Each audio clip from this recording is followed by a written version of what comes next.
What's good, football fans? Back at you once again with another video. And today I wanted to come on and start a new series of All-22 film review. And I was going to come on and break down all of these touchdowns and interception plays from Wentz's film of last year when he was with the Colts. But I got to thinking, all those plays are from another offense that he's not going to run, this year. And I'm not sure we really learn a whole lot besides maybe what his tendencies are and certain, plays that they run, as far as, just random plays put together where they scored on. Not necessarily something where they made a drive or something like that, which, let's just be honest, I can do that by just putting the clips together, so here we are. And roll that Carson footage. And what the hell, it'll make for a much shorter video in the long run as well, so why not? But rest assured, the next video you see come out on this channel will be about his red zone play. And I think it's like 73 red zone plays they had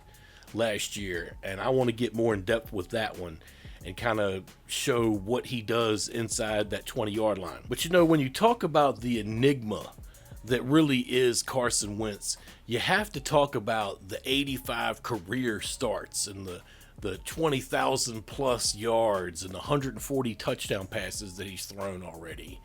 Yes, he has 57 interceptions as well, which, he's stacked up in small doses along the way. This year will be his 7th season, and he's got a career quarterback rating of just above 90. It's like 90.1, I believe.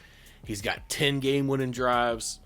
And in that process, he has 315 rushes for 1,276 yards and 9 touchdowns rushing the ball, which is something like 4 or 5, 4.5 or 4.4 yards per carry, 4.3 around that area. But the one number that jumps out to me is that he's been sacked 211 times in his career. And, that's 32 times last year alone.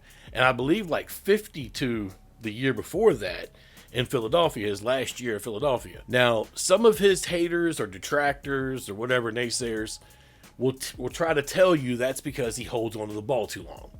Which, I'm not here to tell you, that they're wrong about that. It doesn't really help, that's for sure, in certain situations that he decides to try to do too much. But it also wasn't that good for him to have been behind, 2 of the worst pass defending lines in all of football the last 2 seasons either.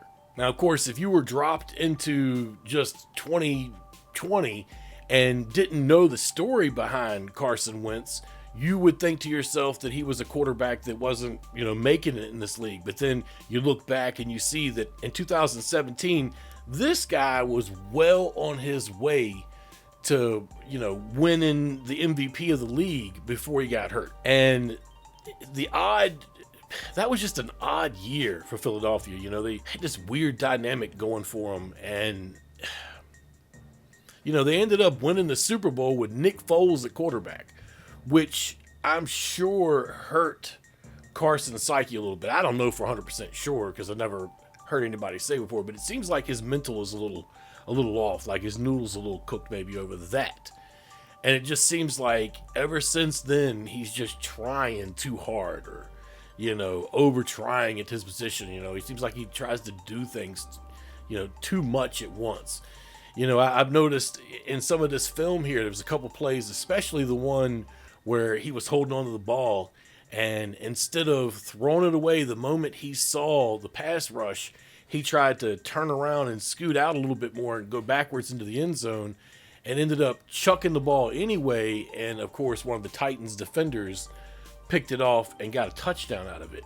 And it was a back-breaking play, and to me, that was a game that should kind of stick out. But I have heard it all about this guy. Colts fans, I don't know why, but Colts fans always try to comment on the game where he hurt his ankles, but then of course they also want to leave out the fact that he played all 17 games last year and was in on all the snaps in all of but like 4 of those games. And I think the lowest amount of snaps he saw was like 86% or something like that in the entire game. If I was a Colt fan, which I'm not. But if I was a Colts fan, the game I would be mad about from last year would be either the Patriots game, which I thought pretty much everybody on their offense stunk it up, or the Titans game that I was just talking about a second ago where he threw the 2 picks in. Now, as far as the last game of the year goes, you really had to kick yourself in the ass for not being in a better position before you got there. The Colts haven't beaten Jacksonville in like, what, 8 or 9 games now? You know, it's on up there, you know, and it's one of those division rivalry things, you know, kind of like how, you know, Washington fans will know, kind of like how what New York has had over us before, and several different times when New York has had us like that. You know, and of course it didn't help that he was sacked like 6 times in that season finale, and Trevor Lawrence had probably, if not the best, one of the best games that he had last year as a rookie. You know, but in the long run, at the end of the day, they still finished 9-8. They still missed the playoffs, albeit just barely, after losing to both the Raiders and the Jaguars. And the Raiders game is a game where, really, honestly, if they'd have been able to throw any bit of effort towards it, they probably would have won that game as well. But he didn't play necessarily bad in that game. He just, you know, he didn't, along with the rest of the offense, he didn't play over the top.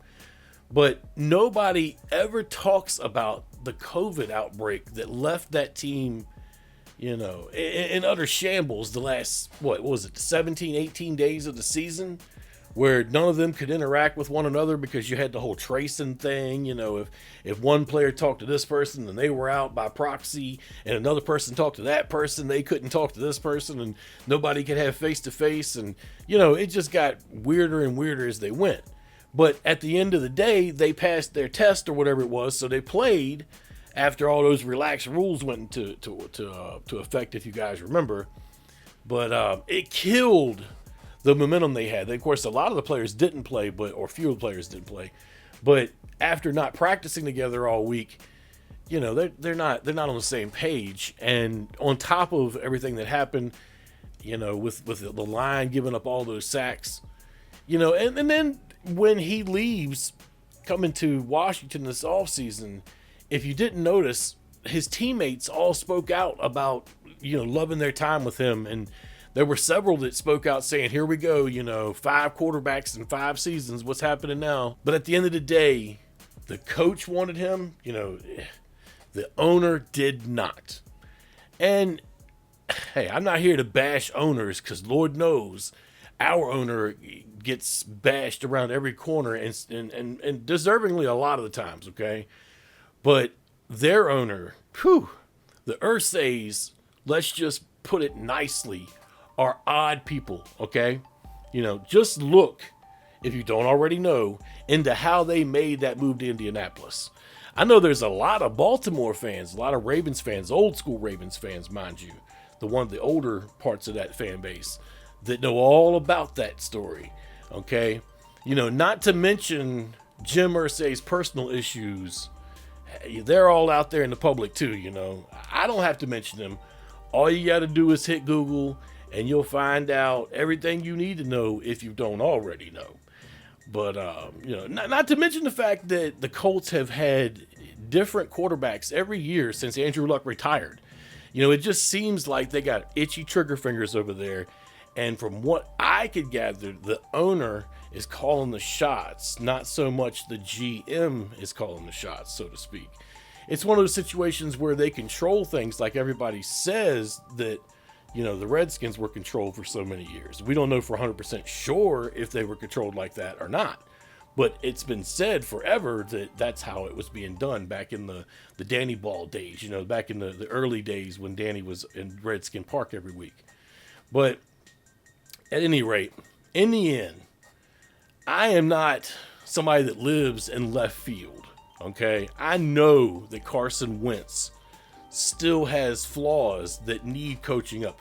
I know that it could be, like I said a minute ago, it could be his mental. It could be, you know, something that needs to be fixed in there.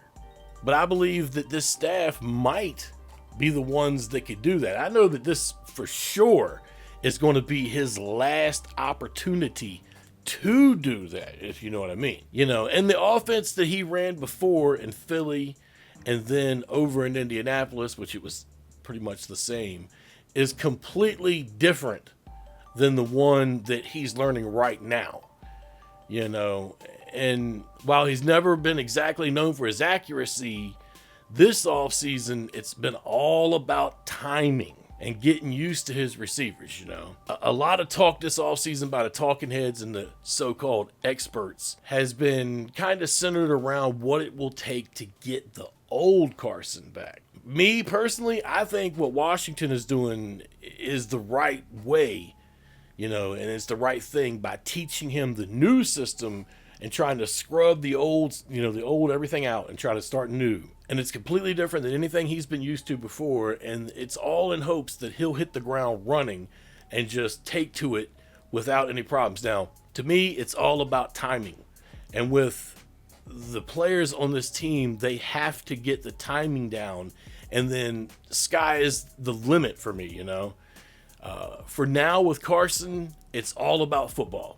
But if he doesn't get the job done, his contract is set where he could be dumped after this year, which is a good thing that it's been set like that, because if he has a good year, then he's signed for a couple more years, but we don't owe him any guaranteed money. So he can be cut at any minute and we won't lose anything in the long run as far as having to pay him years from now.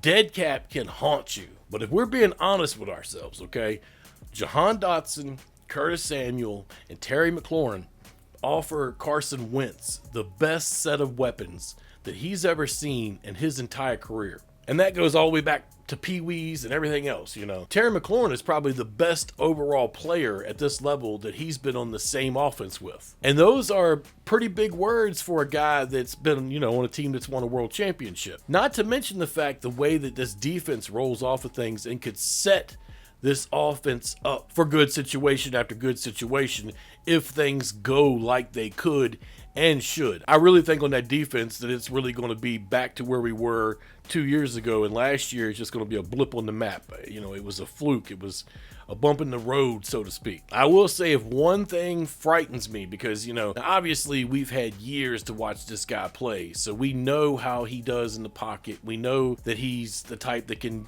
duck a pass rush and perhaps do a couple things. But one thing that I have got to get used to is, looking at him from a different perspective, because up to this point, I've always looked at him as either the enemy or the guy that I'm laughing at, because, hey, he plays for Philly and we don't want him to be successful. But in the process over the years, I've also sat back and watched him play, and, I've been able to see the arm he has, and it seems like so much untapped potential in that kind of player, especially the fact that he can move around in the pocket and do things with his legs. Now, one part of his game that bothers me and it makes me fearful is the fact that he does fumble. I have noticed in the past that he fumbles, and he fumbled a lot last year. I thought about putting that on this film, but decided that it probably wouldn't even be that great a film to watch because, generally fumbles happen kind of like a little strum and you don't really get to see a lot. So I just put it out there. This guy needs to work on ball control. Looking at his stats and seeing that he only threw 7 picks last year, though, I thought was pretty impressive when you consider that most of his options, of his speed options, were out injured all last year. The reason I know is because T.Y. Hilton was on my fantasy team, and I think the guy might have played a few downs in the first part of the season and then a few downs at the end of the season, and maybe had one big touchdown, and that touchdown is in these, clips. But one of the big things I've always liked with Carson is the footwork and the ability to be able to break tackles in the pocket and be able to, make the play stay alive. One thing that Washington has always been good at, and especially Ryan Kerrigan has been really good at, was really getting all over him and just disrupting everything he does. And after a few years, it looked like Kerrigan was, kind of in a zone where he knew where Carson would try to dart towards after he tried to get out of the other lanes, And, there's all kinds of highlights out there. I think there was the one highlight where Ryan got a sack from just pulling on Carson's jersey. I thought that was unbelievably good at the time. As a matter of fact, that's one of my favorite moments, like in the last 10, 15 years. He did that to Carson Wentz quite a bit. And that's why I also know that protecting Wentz needs to be a top priority on this team.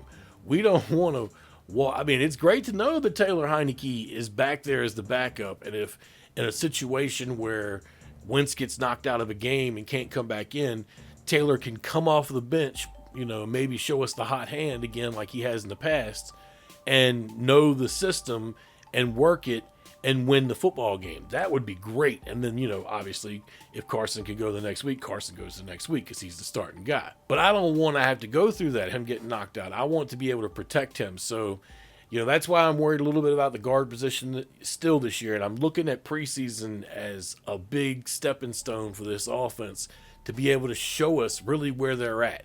Because at this point, they've been playing with the like color, so to speak, the burgundy and gold on both sides of the ball. One team might be burgundy, the other one might be white, whatever the case may be. But the point is when you're playing an opposing football team, they're going to be looking to crush things. So I'm a little bit worried about where the guard position is right now. And I'm a little bit worried where we are in terms of depth at tackle as well. I'm not so worried about the running game. I think we're going to be okay. I think we're going to have a bruiser, and I think we're going to have a guy that can freaking kick it out and go out to the outside with Antonio Gibson. And Gibson last year proved that he could kind of run it up the middle and try to take those second, level moves and, shifts and whatnot and run people over. We saw him run a few people over last year. So I'm really excited about what this offense can do. I'm a little worried about some of the injuries with the tight ends right now. That has me a little concerned. But I feel like Carson Wentz will have more options surrounding him in this offense and on the football field with him than he's ever had as a professional football player. Definitely than the last 2 or 3 years. I mean, the Eagles haven't really ever had anything until now as far as any time that he ever spent with them. The Colts had a couple of speedy guys, but one of them, what's his name, Paris? He came out the same year that Terry McLaurin did. I can't remember his last name now. And T.Y. Hilton. Those two guys, they were pretty good options when they weren't hurt, but they didn't play but a small handful of games with Carson last year. So when you don't have options, what are you to do? Like a guy like Carson Wentz, he can't just make people catch the ball when he throws it at them. I know some people will mention that he did have Michael Pittman, and Michael Pittman is a really good 50-50 catching kind of receiver. He's the guy that's going to go up and get the ball for you. He's great on out routes and down in the red zone, and he's going to make some catches that you don't expect and be able to put some burners on that people don't expect. But he's not the type of athlete that this team has. He's not. Now I realize that Curtis Samuel has had some issues with injuries, and I realize that Jahan Dotson is a rookie. I realize that, and I realize that Terry McLaurin is just now coming into himself. But just imagine now, McLaurin's been playing with quarterbacks that haven't been able to get the job done. Now he's got a big arm quarterback out there that can actually throw the ball to him down the field, which means it opens up the route package that we'll be able to use with Terry. That means more yards. In a 17-game season, Terry McLaurin should be having 1,400 plus yards. And Carson Wentz should be ringing up over 4,000 easy. Probably over 4,500 in my opinion. But I'm really interested to see what they're going to do in terms of, trying to make it rush versus pass. How much more rush are we going to do versus pass or vice versa? I know Scott Turner has a tendency to just get pass happy. So hopefully they could find a way to find a median somewhere. I really like the idea of what Brian Robinson Jr. brings and would love to see what he could do in pass protection as well. We'll have to, peep that out as far as preseason goes and be able to get an eye on that more. They are saying that Carson Wentz is definitely going to play next week in the preseason game, so we'll peep that out. For anybody that may have tuned in late, I'm playing these clips over top of the video here, and I was going to break down the clips on each play, but I decided that I'm going to do that in my next video, which is going to be nothing but inside the red zone moments. I want to see what his red zone tendencies are. And I actually had a person over on Twitter recommend that idea, and it's a good idea. So I want to go ahead and take a look at the film on that as well.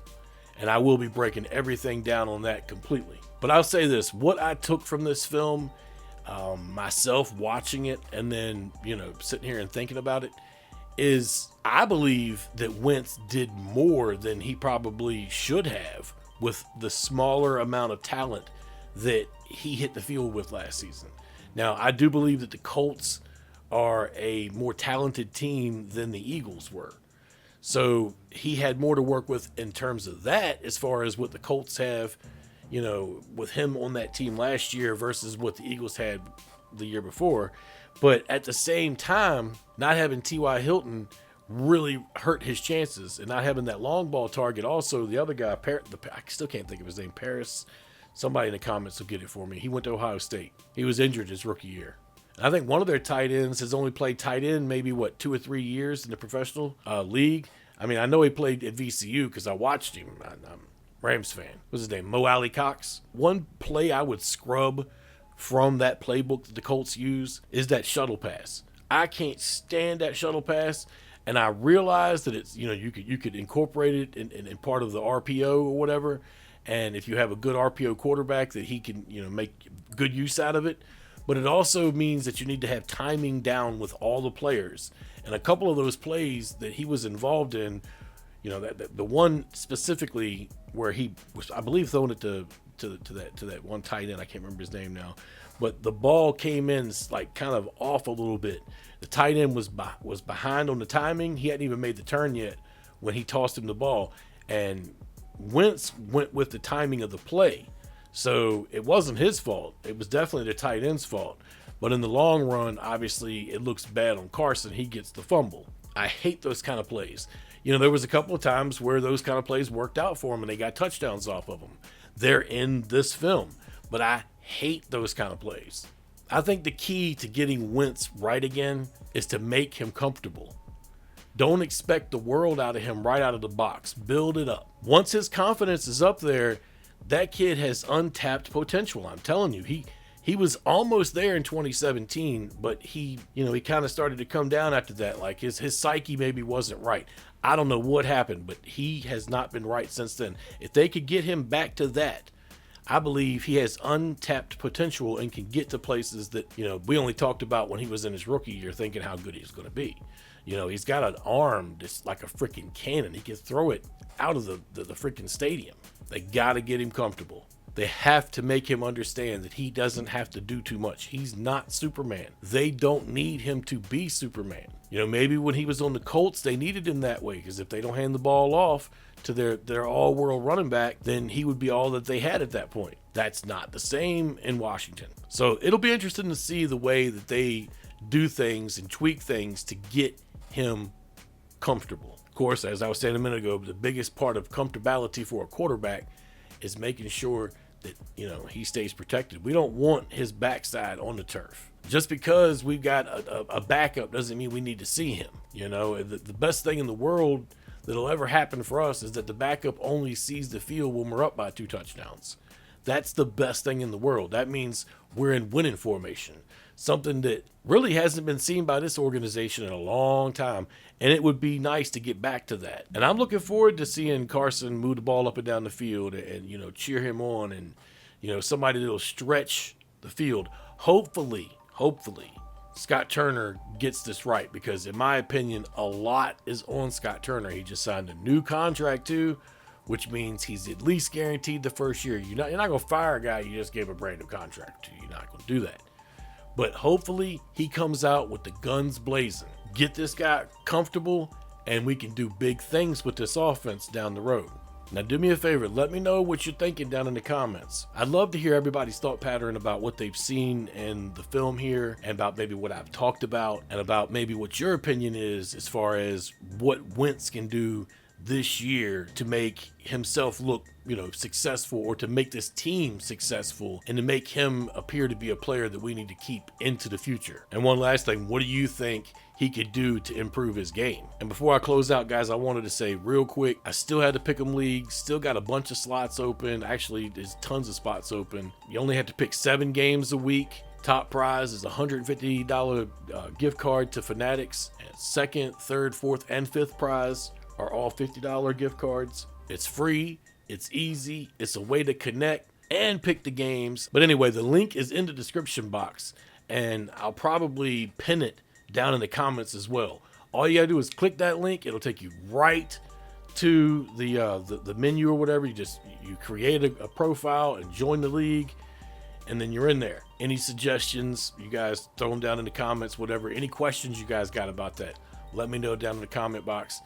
The way I'm figuring I'm going to do that is anybody that's a Washington fan, I'm going to make sure that if you finish in the top 10, that everybody gets at least something, okay? I'm trying to see if maybe we could find a group of people this year that are in it to win something.